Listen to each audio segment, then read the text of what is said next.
എന്നെ ഒരു സഹോദരി വിളിച്ച് പറഞ്ഞതാണ്, ആ സഹോദരിക്ക് വേണ്ടി പ്രാർത്ഥിക്കുവാൻ വേണ്ടി അവരുടെ ഫിംഗർ എപ്പോഴും ഇങ്ങനെ മൊബൈൽ ഫോണിൽ ചലിച്ചുകൊണ്ടിരിക്കുകയാണ്. അതൊരു അഡിക്ഷനായി തീർന്നിരിക്കുന്നത്. എനിക്കിപ്പോൾ ഇങ്ങനെ കൈ ഈ ഫോണിൻ്റെ മുകളിൽ വെച്ചില്ലെന്നുണ്ടെങ്കിൽ എനിക്ക് ബുദ്ധിമുട്ടായി തീർന്നിരിക്കുന്നു. എൻ്റെ അഡിക്ഷൻ മാറുവാൻ വേണ്ടി എനിക്ക് വേണ്ടി പ്രാർത്ഥിക്കണം. എത്ര മണിക്കൂറുകളാണ് ആളുകൾ നഷ്ടമാക്കുന്നത്. അത് നോക്കുന്നു, ഇത് നോക്കുന്നു, ആ സോഷ്യൽ മീഡിയയിൽ പോകുന്നു, ഈ സോഷ്യൽ മീഡിയയിൽ പോകുന്നു, അത് കഴിഞ്ഞതിന് ശേഷം ഇമെയിൽ നോക്കുന്നു, അതിനുശേഷം മെസ്സേജസ് നോക്കുന്നു.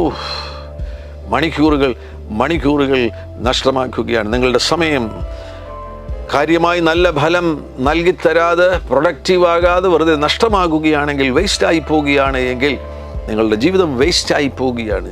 ഈ ജീവിതം എന്ന് പറയുന്നത് തന്നെ സമയമല്ലേ. നമ്മൾ പറയുന്നു 20 വയസ്സായി, 30 വയസ്സായി, 60 വയസ്സായി എന്ന് പറയുമ്പോൾ അതെല്ലാം സമയമല്ലേ. നല്ല കാര്യങ്ങൾ, നല്ല ഫലം നൽകുന്ന കാര്യങ്ങൾ, നല്ല റിസൾട്ട് നൽകി തരുന്ന കാര്യങ്ങൾ, നിലനിൽക്കുന്ന കാര്യങ്ങൾ, ഭാവിയുമായുള്ള ബന്ധത്തിൽ നിലനിൽക്കുന്ന കാര്യങ്ങൾ പുറപ്പെടുവിക്കുവാൻ വേണ്ടി, പ്രൊഡ്യൂസ് ചെയ്യുവാൻ വേണ്ടി നിങ്ങളുടെ സമയത്തെ ഉപയോഗിക്കുക.